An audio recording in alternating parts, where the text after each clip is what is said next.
प्यारे बच्चों नमस्ते। आज अपन कक्षा 8 गणित में प्रश्नावली 6.1 जो पढ़ रहे थे उसका अपन प्रश्न नंबर 5 हल करेंगे।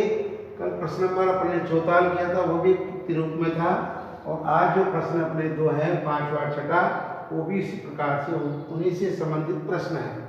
तो प्रश्न नंबर 5 है, निम्नांकित प्रतिरूप का अवलोकन कीजिए और रिक्त स्थान को भरिए। तो अपन पहला जो देख रहे हैं यहाँ पर 11 का वर्ग है जो अपन जानते हैं 121 होता है। दूसरा जो आगे है अपने को यहाँ पर दिया 101, तो इसमें अपन इसको यूँ माने कि प्रारंभ में यानी दहाई और सैकड़े की संख्या में एक 10 है, तो जब 10 आता है तो आगे 10 और 20 यानी एक अंक यानी एक 10 का गुणज आगे और बढ़ना है अपने को। तो 10 के बाद में 10 और 20 और 1 आ गया। अगले प्रश्न में अपन देख रहे हैं यहाँ पर 2 बार 10 है, यानी यहाँ भी 10 है ये भी 10 है, तो अपने को इसके एक और गुणज में बढ़ना है। तो 10 और 20 अपन ने ऊपर लिखा, ऐसे नीचे लिख दिया 10 20 और आगे गुणज और बढ़ना है। तो कुल मिलाकर 10 का पहाड़ा अपने को 3 स्थान तक लिखना है, तो 10 20 30। इसके बाद वापस पुनः विपरीत मुड़ेंगे, यानी 30 के बाद में कौन सा अंक आता है 20। तो इस प्रतिरूप को अपन आगे बढ़ाते हैं। तो यहाँ पर अपने को जो प्रश्न दिया वो दिया 10 10 10 यानी 3 बार 10 दिया, तो अपने को एक गुणज आगे और बढ़ना है। तो अपन लिख सकते हैं 10 20 30 और 40, यानी ये तो अपन बढ़ चुके। अब इसका उल्टा जो क्रम है यानी 40 से नीचे की ओर आना है, तो 40 के बाद में आता है अपना 30 20 और 1, यानी क्योंकि यहाँ पर अपन 11 का वर्ग पढ़ रहे हैं इसलिए अंत में 20 और 1 ही आ रहा है। इधर अपन देखते हैं इस पक्ष में अपने को रिक्त स्थान दे रखा है, यानी उसका उस प्रश्न काल दे रखा है अपने को क्या, यहाँ पर 10 20 30 40 और 50, फिर वापस जो है वह है यानी ये इसमें अवरोही क्रम आ गया। तो 40 के बाद 30 और 30 के बाद तो क्रिया पद्धति हुई है।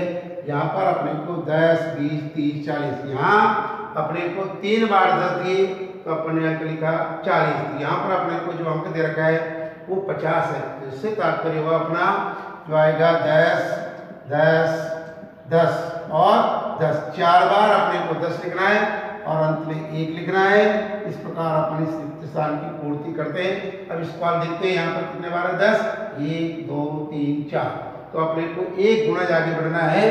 तो 4 यानी 10 चौक 40 होते हैं, एक और 10 का पहाड़ा गुणज बोलना है, गुणज करना है 10 का, तो अपन 50 तक करें, इसलिए आया 10 20 30 40 50 और फिर अवरोही क्रम आता है तो 40 30 20 1। इस प्रकार अपन इस प्रतिरूप को और आगे बढ़ा सकते हैं। तो ऐसे अपन प्रश्न नंबर 5 हल करेंगे। अगला जो प्रश्न आ रहा है, दिए गए प्रतिरूप का उपयोग करते हुए लुप्त संख्याएं लिखो। तो इसमें अपन देख रहे हैं यानी ये जो प्रतिरूप है इनमें कोई विशेष गुण होता है, कोई नियम होता है, इन आधार पर इन प्रश्नों को बनाया गया है। तो केवल अपने को समझना है, जैसे प्राकृत संख्या 1 है, इसका 1 का वर्ग किया 2 का वर्ग किया। ये जो तीसरी जो संख्या आ रही है इन दोनों से यानी पहले प्रश्न से अपने को समझ में नहीं आता है। तो अपन प्रश्न नंबर 2 को देखते हैं, यानी पहली संख्या है 2 और दूसरी संख्या है 3 और आगे आ गया अपना 6।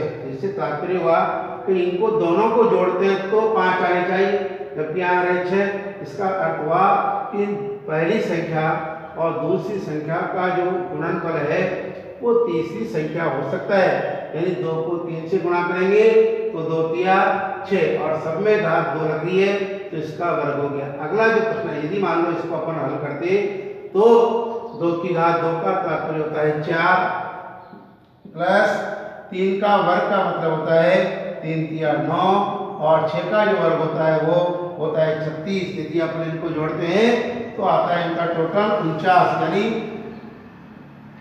49 जो है वो कई 7 का होल वर्ग भी है। इसका अर्थ हुआ यानी कोई क्रमागत प्राकृत संख्या लिखी और पहली संख्या और दूसरी संख्या अपने को लिखनी पड़ेगी।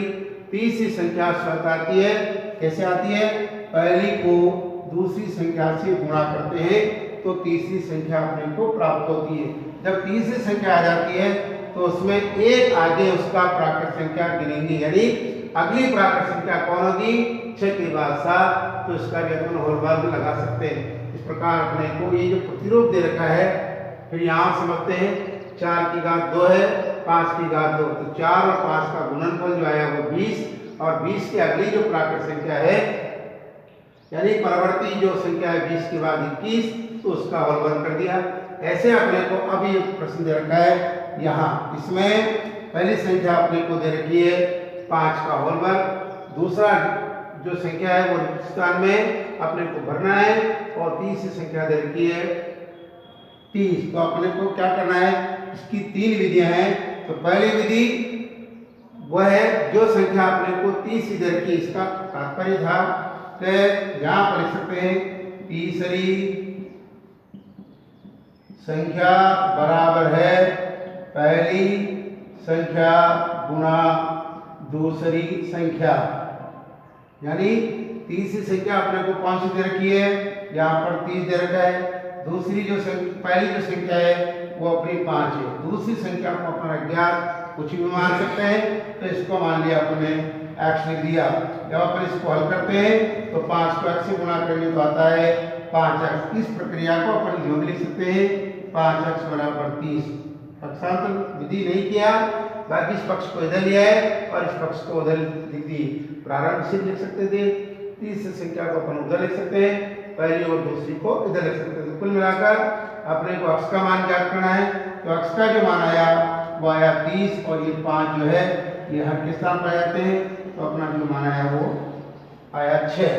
तो इसका अर्थ हुआ 5 को यदि अपन 6 से गुणा करते हैं तो आता है 6 पंजे 30, और 30 की अगली प्राकृत संख्या आती है 30। तो इस रिक्त स्थान में अपन 6 भर सकते हैं। इस प्रकार यहाँ पर आप अज्ञात राशि में कि कुछ भी मान सकते हो। इस प्रश्न को ये भी कर सकते थे, माना कि दूसरी संख्या बराबर है k, तो इस प्रश्न को अपन कैसे कर सकते हैं? 5 का होल वर्ग, और यहाँ रिक्त स्थान में अपन ने k लिख दिया, और आगे है अपना जो तीसरी संख्या है वो क्या है? यहाँ पर लिख दो आप पहली गुणा यानी प्लस दूसरी बराबर ये अपनी आ गई तीसरी, और तीसरी संख्या देखिए अपने को 30 का होल वर्ग। अपने को यहाँ पर k का मान लिखना है, तो इसका जो अर्थ आ रहा है यहाँ प्रश्न में जोड़ दे रखा है, लेकिन अपन इसकी विपरीत क्रिया करेंगे। भाग की विपरीत क्रिया गुणा होती है, इन दोनों को अपन गुणा करते हैं तो प्रक्रिया वही है। 5 के बराबर अपना क्या है 30, तो के बराबर आ गया 30/5, तो आ गया अपना उत्तर। यानी किसी भी विधि से अपन वाक्यों की समझ सकते हैं। तो इसके लिए अपना एक सूत्र है कि पहली संख्या गुणा दूसरी संख्या बराबर तीसरी संख्या, जिससे मुख्य जो नियम है इसका क्या है? पहली संख्या गुणा दूसरी संख्या, इसके मान के बराबर आएगी तीसरी संख्या। पहली और दूसरी को यदि गुणा करते हैं तो तीसरी संख्या आती है, और तीसरी के बाद जो चौथी संख्या आ रही है इसको अपन इस पक्ष की पहली संख्या मान सकते हैं, चौथी मान सकते हैं। बराबर के बाद जो संख्या आ रही है तीसरी संख्या की अगली जो प्राकृत संख्या है परवर्ती, वो है जो संख्या आ सकती है। इसमें अपन क्या पढ़ सकते हैं इस प्रश्न के लिए? 5 की घात 2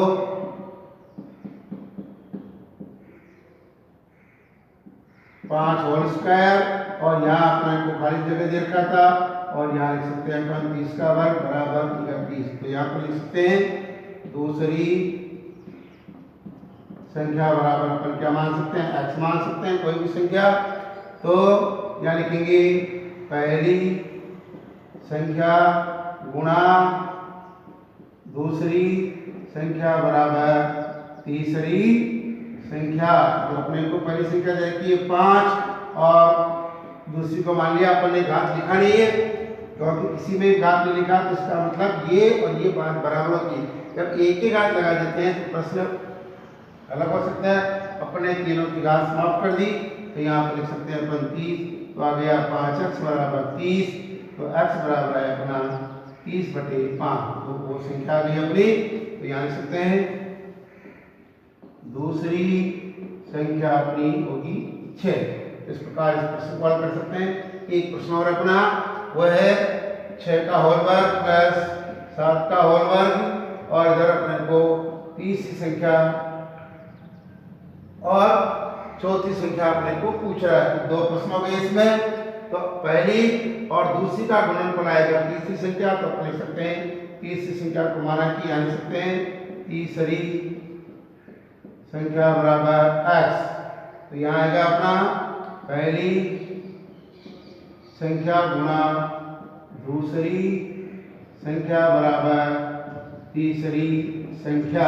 तो पहली संख्या अपने को दे रखी है 6 और दूसरी है अपनी 7, तो इनका गुणनफल करेंगे तो आएगा 42। तो यहाँ अपनी जो तीसरी संख्या है वो x माने अपन, तो x की जगह क्या आ गया अपना 42। यहाँ लिखेंगे तीसरी संख्या अपनी आई 42। यहाँ पर क्या पढ़ सकते हैं अपन, प्रश्न एक बार और लिख सकते हैं 7। तो यहाँ पर क्या पढ़ सकते हैं अपन 42। इसके बाद अपने को चौथी संख्या पूछ रहा है, तो यहाँ लिखते हैं नियम है तीसरी संख्या प्लस 1। इसका दूसरा जो रूप है वह है तीसरी संख्या की परवर्ती। परवर्ती का मतलब बाद में, यानी तीसरी संख्या अपनी 42 आई, तो जो चौथी संख्या अपन मान रहे हैं वो आएगा अपना 43 और घात 2। इस प्रकार अपन इन प्रश्नों को हल कर सकते हैं, आगे भी प्रतिरूप बढ़ा सकते हैं। धन्यवाद।